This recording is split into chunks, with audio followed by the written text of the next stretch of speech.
Well, good morning, everybody, again. And I'm going to begin by adding a few things to what Courtney said as to why I claim to have a credible reputation in ufology. I'm probably the only one in the room who ran a proprietary program for $500,000 back in the late 60s for McDonnell Douglas, investigating the question of how would you proceed to develop a gravity control device. I'm probably the only one in the room who owns 4,000 pages of questioned leaked documents, and I'm probably the only one in the room who was given hundreds of thousands of dollars to make a television documentary on the subject of UFOs. And so with that background, I'm claiming that what I'm going to say is believable. Now, however, what I was asked to do was to provide a 10-minute summary of ufology or UFOs for the SSE members, most of whom do not know much about the subject except what we just heard from Jerry Clark. And I'm going to give it to you in 4 parts. First, I'm going to tell you what I think I know. And the more you get involved in a subject, of course, the less you know what you know. But I'm going to try to create I have created a slide that I think is one that everyone on the panel tonight will all agree with. We'll see. Then I'm going to share some surprising facts with you, deal with some unanswered but interestingly scientific questions, and wind up with what are the issues today. First is the summary of what I think I know for sure. And the first one is that I know for sure that Professor James McDonald was a professor of atmospheric sciences at the University of Arizona in the late 60s, and that he studied cases with great intensity and depth, especially radar visual cases where there were lots of witnesses. He presented his conclusions to a number of scientific societies and gained a reputation such that he was asked by Congress, a congressional committee, to tell him what he thought. And in that testimony, he said, I think that the least unlikely explanation is that the extraterrestrial hypothesis is correct. Since he was a very cautious scientist, he said least unlikely instead of most likely. The second thing I'm certainly sure of, is that they're real craft. They make dents in railroad ties if they land. Military confrontations do occur. Planes have been shot down, and actually I think quite a few more planes than have been a matter of public record have been shot down, both in this country and in the Soviet Union. I'm certain that consciousness reports are present. That is, interactions between the craft, even if you don't see any creatures, and interactions with potential aliens. I'm certain that the reports are worldwide, and they've been going for a long time. In fact, we just heard Jerome Clark summarize a number of specific cases that are in that domain. And finally, I've concluded that there are some reports that are really curious, that there are time anomalies where people are missing for a few days and yet their watch is the same time, or vice versa. Or people are missing for a few days and they've grown a beard, or they've grown no beard, you know, or they haven't been missing and they grew a beard. So anyway, those kind of time anomalies are puzzlements that are a little bit more difficult for everyone to deal with. So this is what I think I know for sure, and one of the ways I know for sure is, as we were talking about earlier in the question and answer, is from the evidence. Well, the evidence is the available evidence. Now, if there are crashed vehicles and they're kept secret somewhere, we don't have that evidence. But we do have the evidence that's shown here. We have a witness testimony, we have the photos, we have videos, we have official government studies, we have distinguished leader quotes, and we have leaked documents. And I'll give an example of each of these 3, beginning with this photograph comparison, which I really love because the top one was taken by Paul Trent at McMinnville, Oregon in 1950, and the bottom was by a French Air Force pilot in 1954. And the similarity of these shapes in different times have always impressed me. The second evidence example is a handwritten quote from J. Edgar Hoover, who says, "We must insist upon full access to discs recovered. For example, in the LA case, the Army grabbed it, would not let us have it for cursory examination." And that's July 15th, 1947, a little bit after the Roswell crash. The third example I have is an example of a leaked document that I believe to be authentic. This is from the Special Operations Manual. The Special Operations Manual is entitled Extraterrestrial Entities and Technology Recovery and Disposal, and actually there's examples on the table in the other room. This statement says it may become necessary to issue false statements to preserve the security of the site. Meteors, down satellites, weather balloons, military aircraft are all acceptable. So we have had a deception policy. Now the second set of things I want to share with you are the facts that might surprise you. First, extensive reports of crashes, downings, and retrievals. You would probably be amazed to know that there's a book out called Magic Eyes Only, written by my own son, Ryan. Ryan, are you in the room? Yeah, he's right there. So if you want to quiz him on this, why, you can do that at the break. But this book says that there's 75 crashes he identified, various levels of quality. Some of them require more investigation. But he's used remote viewing in order to verify the location of previous crashes and to find the location of new crashes. He uses the string field cases, and he's still identifying new locations and debris. There's another thing that surprised you probably would be that there's multiple indications that crashes started in 1941 to 42. The Cape Girardeau crash is a classic one, and then the ones relating to the Battle of LA. The third point is that some leaked documents may seem to be authentic. That might surprise you. It's easy to say, well, these days it's so simple to get a sophisticated word processing program and create almost anything that seems authentic. The answer is, if you have the original papers, it's not that easy, and I'll talk about that later. The fourth thing is that some abduction tales suggest reality. And lastly, the thing that I think most people have no grasp of, especially people who have been largely in the university domain, is that they have no idea of how sophisticated the government deception is and can be. I mean, we built a whole city called Oak Ridge, and nobody knew about that, essentially nobody. Now, the third thing I wanted to share with you by way of introduction is that there are questions that ufologists ask that are really scientifically interesting. And in fact, I proposed to MUFON, the Mutual UFO Network, and we'll hear from James Carrion, who's the director of that tonight, some research projects, a history research project. How do they relate historically to man? A travel research project. How do they get here from there, wherever there is? And what's their energy source? How do they communicate? Why are they abducting people? And then finally, this last one is added to that list, and that is, are there technical secrets that have already been discovered that we just don't know about in the unclassified world? So with those three thoughts behind us, let's go to the final set of ideas I wanted to share with you, so that when you hear the panel discussion tonight and appreciate the questions that those who are knowledgeable are asking each other and are dealing with the skeptics with, these are the kind of hot issues. Are some or all of these documents hoaxed? The second is, why wouldn't the government be willing to disclose the truth? And if they're extraterrestrial, why haven't they contacted us? It seems like there's large numbers of societies that have been reported in shapes. It's amazing that at least one of them hasn't tried. How could you hide so much money to do the research necessary to secretly study this technology? And is there any real evidence that we have back-engineered or reverse-engineered anything that we might have recovered from these craft? And is it possible that some of the abductions are not real and it's all a matter of what's in our mind? So those are the main ideas I wanted to share with you in the context of, I've studied this subject for a long time, and the more I study it, the less I'm totally sure of, but remember the 5 things I showed you I'm really sure of? That's probably good to go with. And now you know what the issues are.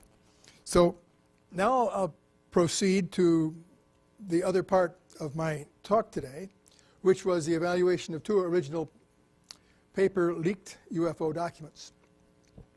And they are shown here. Well, see, before I say that, the first one is an Encyclopedia of Flying Saucers by Vernon Bowen. And actually, this was given by him to the Air Force in 1961. They kept it, studied it, made marks on it, and returned it in 1999 to my source, Timothy Cooper. And this is what the current version looks like. Actually, they're available in the other room also. This is a replication of the original manuscript. I'll talk more about that in just a moment. And then the second one is the burned memo, which was a 1963 era document that was mailed by, apparently, from a CIA metered meter in 1999 also. So this is a list of the documents that I possess. As you can see, there's 104 of them, and nearly 4,000 pages. The ones that are in green are the ones where we have the original negatives in a 35 millimeter film, and I actually have the originals. And the ones in red are where we have original paper, which is old. The classifications are shown. We're not going to deal much with the classifications, but you can see it's over a range of times from 1984 to 2001. I haven't received any more since 2001. The titles of these documents are shown here. The first one is the Eisenhower briefing document, the famous one that identified the MJ program with MJ 1 through 12 being individuals. And the Special Operations Manual is the other one in green. But we're going to talk about the Bowen manuscript first, and then the burned memo. I'm going to tell you how I got it. Came in a 9x14 Jiffy mailer to Tim Cooper in June 1999. And the return address was Fort Meade, and actually Freedom of Information Office from the Army. And sheets were usually double-spaced and single-sided. This is one of the sheets. The first page shows actually 3 addresses that Vernon Bowen, the author, had, and it shows the obvious red stamp. The stamp contains 4 classification caveats. One of them is no foreign dissemination, which is a well-known one. One of them is eyes only, which is also a standard one. And then, of course, the other 2 there are not acceptable and known are top secret / magic, which is the code word we'll talk about, and errata, which probably means for originating agency declassification authority.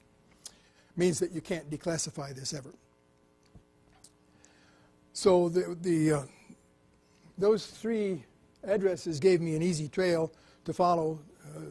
I put a call to the church and said, "Oh yeah, I remember Vernon Bowen. He had a son, Patrick. You want his number?" So it's about as easy as you could run into in finding somebody. So I called him, told him I had this manuscript. He never knew of the existence of the manuscript, but he still had the typewriter. It was typed on. He was very cooperative. He wanted to see his dad's book published, and so that's why we made 200 copies, of which we have 50 or so left, and they're, as they say, available. The appearance is old-looking pages. The watermark was there. The glue was dried. The clippings are loose, and the red and black caveat stamps I'll have an example of. And marginalia in different hands. Here's the way the clippings were fastened with old glue, and they just kind of fell off. But Vernon Bowen is a very thorough guy. He had apparently spent nearly every noon hour in New York City Library looking up the Reader's Guide to Periodical Literature and captured every single entry having to do with flying saucers up till the time when he stopped in 1954. So what does this book say? Well, actually, he's a good writer. He wrote children's books, but he has a natural style.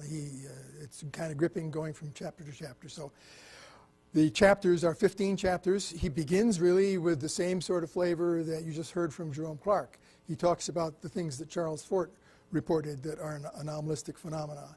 And then finally, in the middle of it, he talks about flying saucers, gives a report on every periodical and every sighting up to that point that was in the public literature. Then when he comes to chapter 12, the U.S. Air Force and flying saucers, it turns out that's when the stamps on this document changed from confidential to top secret / magic. And so clearly the Air Force was looking this over to determine whether or not there was something important here, and they classified it before they decided. Of course, they do that. And then he concludes with an interesting one.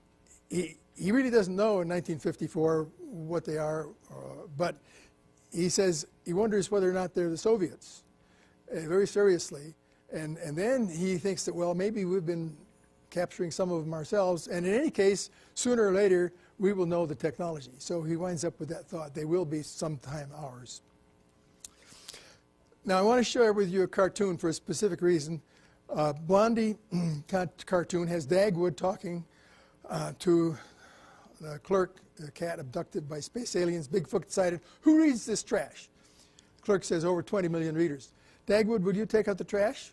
He says, I haven't finished reading it yet. And what you don't know is that, maybe you don't know, at one time, the National Enquirer was controlled by some CIA employees, and they're putting stories in about UFOs if it was to the advantage. So I bought a copy of the National Enquirer yesterday to see what it says, and it doesn't say anything about UFOs today. But it's all Hollywood now, probably controlled by a different management. So the forensic analysis dating of the document was done by Specken Laboratories. They did thin layer chromatography, one of the standard techniques to determine the age of ink. Looked at the pencils, tried to compare the watermarks, couldn't find a watermark for this particular one. James Black did the dating of the, well, he identified the typewriter specifically, 1939 Underwood, and that is exactly the typewriter that his son says he has. So there's no question but what this one was written by Vernon Bowen. The pencils are consistent with 1950s. The red stamp ink is not a recent mixture of red ink. So there's really two ages of inks that are important. One is the ballpoint ink in 1961, which is written by Vernon Bowen based on the nature of the comments. And it was just before he gave it to the Air Force for evaluation. And then the 1977 ballpoint ink has to do with comments relating to association with the UFO program. We'll talk about those right now. Here's an example. He's talking about, actually Vernon is talking about, you can spin tall tales of moon dust, accuse the Air Force of covering up the greatest story since Christ and so forth. And the writer on the left has put Project Moon Dust. Well, it turns out Project Moon Dust is a project that is classified, but generally it's been identified as a recovery program for if any vehicle crashes, and we'll go recover it. And of course, the moon dust recovery program has allegedly a top secret version, which is recovering UFOs, as opposed to just ordinary satellites that are crashing. This particular page is interesting because it's got one of the original stamps. That blue stamp makes this very authentic with respect to Air Force use. And the handwritten information there says, do not withdraw from files personal notes of Colonel Hayward. And the file of ATIC, ATC, APBPR, UFO section, these are identification of the organizations at Wright-Patterson that dealt with UFOs. Another interesting one was a comment in the book that a Harvard professor is telling his classes he can prove that there are people on other planets. And one reviewer said, well, it's a highly dubious source of information, Dorothy Kilgallen. But the other one says, what is DM doing? And here's the original, which shows right here, this is what is DM doing? That's 1977 ink. And, excuse me, this is one is pencil. This is pencil. And this is, says, I hope DM keeps his big mouth shut. So for those of you who are familiar at all with the Eisenhower briefing documents, Don Menzel was identified as one of the MJ members, 1 through 12.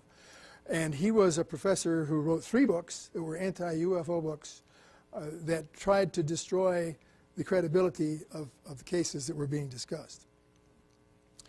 The final set of annotations that impressed me are on notes apparently by Ben Hayward himself, who is apparently talking to someone who's a distinguished guy who wants to learn more.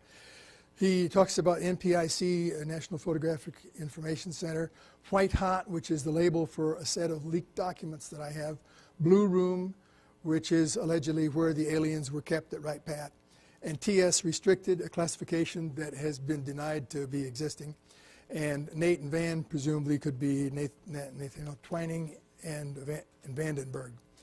So anyway, that's a summary of that particular one document, which has a few notations on the side which kind of reinforce the credibility of the existence of a program to study UFOs by the government. But not as much as the one that I'm about to share with you, the next one, which was the Byrne memo. This came from, 5 minutes, okay? This came from McLean, Virginia, postmark, and it was later correlated with the CIA zip code. The pages show scorch marks, and this is the first page, the Director of Central Intelligence, MJ1, writing to MJ2 through 7, as you can see, talking about MJ, Majestic, and Jehovah, which is perhaps the real reason for the MJ abbreviations. It also has a signature by Fritz for J.J. Angleton. James Jesus Angleton was the guy who ran the counterintelligence of the CIA for many years in a parallel organization to check on the rest of the CIA. The cover note is relevant. Basically, it came from the leaker who says he's a retired CIA counterintelligence officer, worked for Angleton, and he says this is the last piece of paper that connects MJ-12 with JFK's murder. And it also says that the time is fast approaching when the files of the Majestic Jehovah Project will be pried loose and the public's right to know will begin. Salina is a person who's a secretary for the CIA we also have a leak from. He claims they've been keeping the UFO community busy in some way, don't know why. These are the 8 tabs that are associated with this, and I just got a slide on each one of these tabs. But the first page summarizes the situation that we have, that JFK was known as Lancer at the time, and Lancer was inquiring about activities which we cannot allow. Namely, he was asking more about the UFO program. The deadline for decision, MJ1, Alan Dulles wanted to have the other MJ members decide and agree with his proposed ground rules, which are the following 8 slides. First, what happens if the president asks about UFOs? Well, why is he asking? Declare that it's not a security threat. We'll come to that in just a moment. Keep the FBI included just enough so they can keep the secret, and the instruction was keep our spies, our back channels there in place so that we know what the FBI is thinking. The intent of the third tab was to say that DOD security does not apply to MJ except in the case of a couple of one subcommittee by the National Security Council, 5412, and some special classified executive orders, which some people claim don't even exist. The intent of tab D was to define Blue Book as in the National Intelligence Estimate and proceed with its role, which was to discredit credibility. And if anybody asks, any Congress, Supreme Court, whoever asks, even if they're authorized, even if they're pretty high ranking, tell them that we won't tell them anything about the program.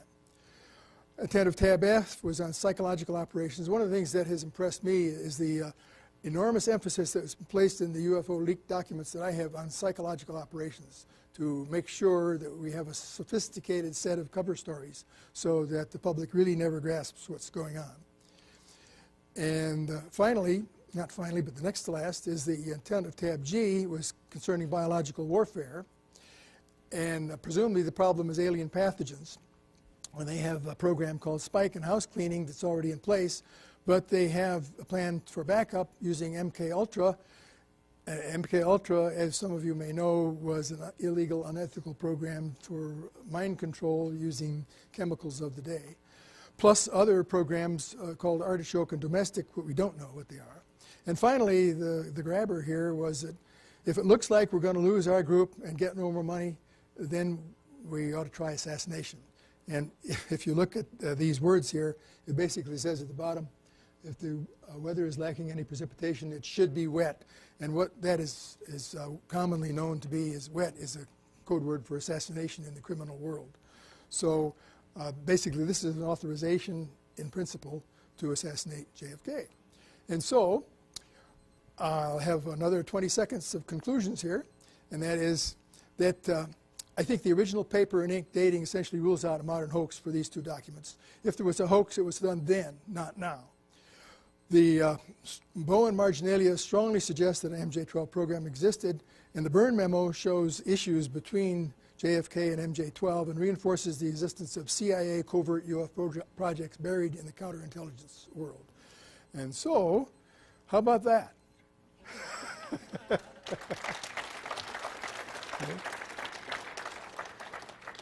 Courtney, I think you're supposed to come up and chair the Q&A. What is the question? You do, yeah. Who would like to ask questions? We have 5 minutes. Oh, Brenda needs to make a short announcement first. Where's Brenda? Do the questions? Okay, fine. Okay, who? It does appear almost convincing. The Byrne memo is the most extraordinary one. But something like this, it has such an explosive import that it would seem to me that it could have been hoaxed by some extremely devilishly clever hoaxers. They could have obtained old paper and old ink and created a very convincing fake. Isn't that possible? Well, it's always possible to imagine a scenario where there is a hoax situation. But the question is, what is the probability of that hypothesis being correct? That's what the SSE typically does, is list the different hypotheses and select the one that's most reasonable. But yeah, that should be on the list of hypotheses. Who's the next? Who's another? York?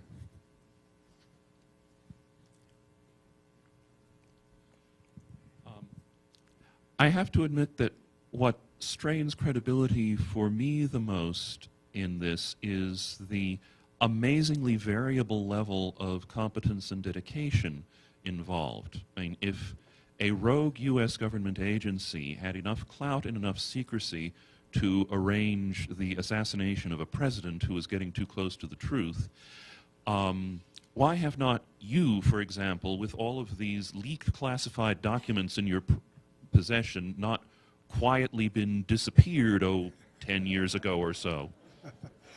Well, that's a fair question.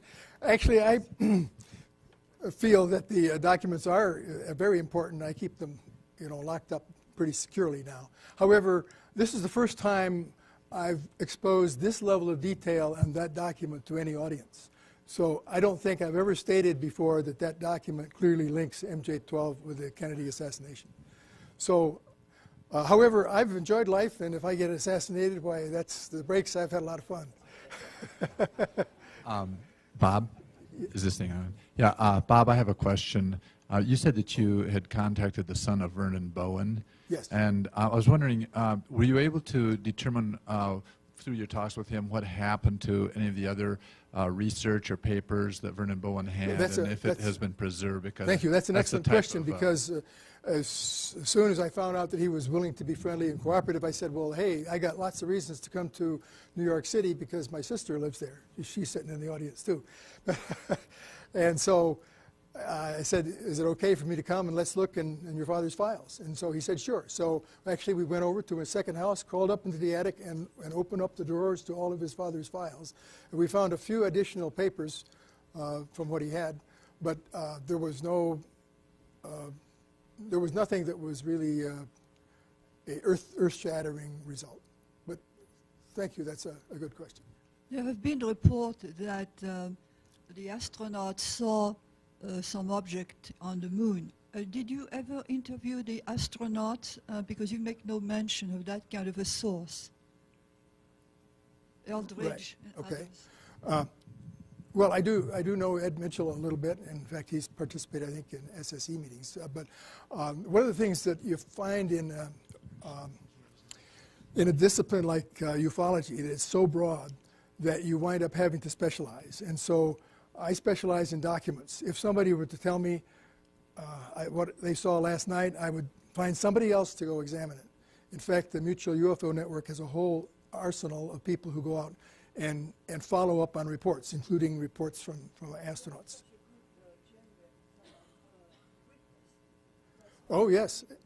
Oh, absolutely. Astronauts are wonderful, but that's not the thing that I do, and I've never tried to interview people. It's not my specialty.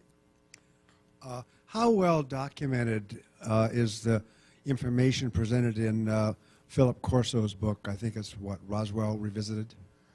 Good question. How I gave a whole talk on Phil Corso's book and Phil Corso at one time.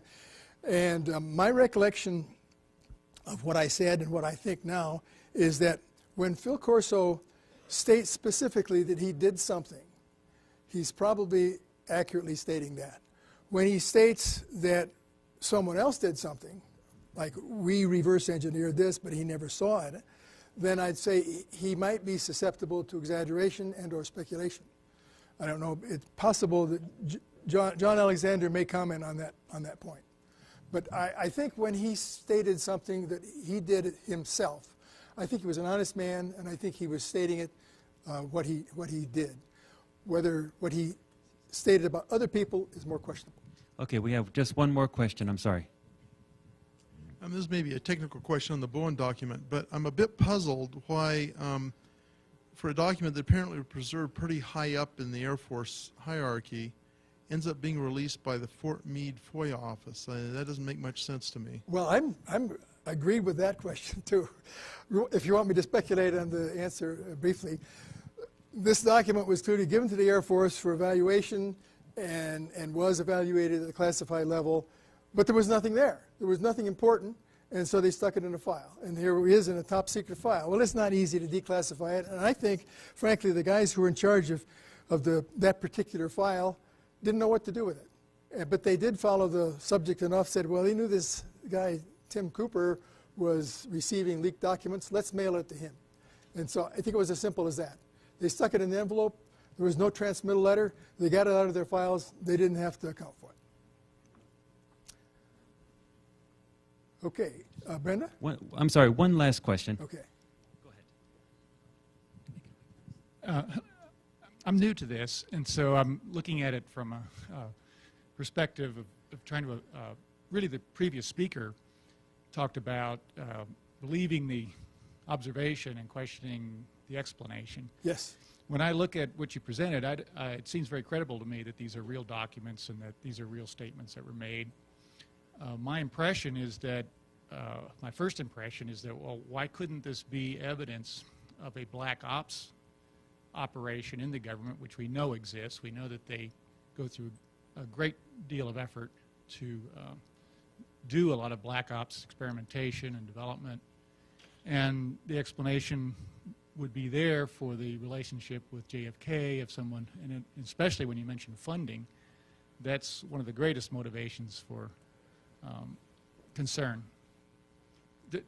Does that explanation fit with your evidence, or have you considered that? The question is what? I'm sorry, you lost it. Does black operations explain it? Well, this is clearly a black operation that was so black that none of the other black operations knew about it, and that was their whole point. There was just one place that was really controlling this program. And the other people who were cleared for top secret code word were basically excluded from any knowledge of this MJ-12 program.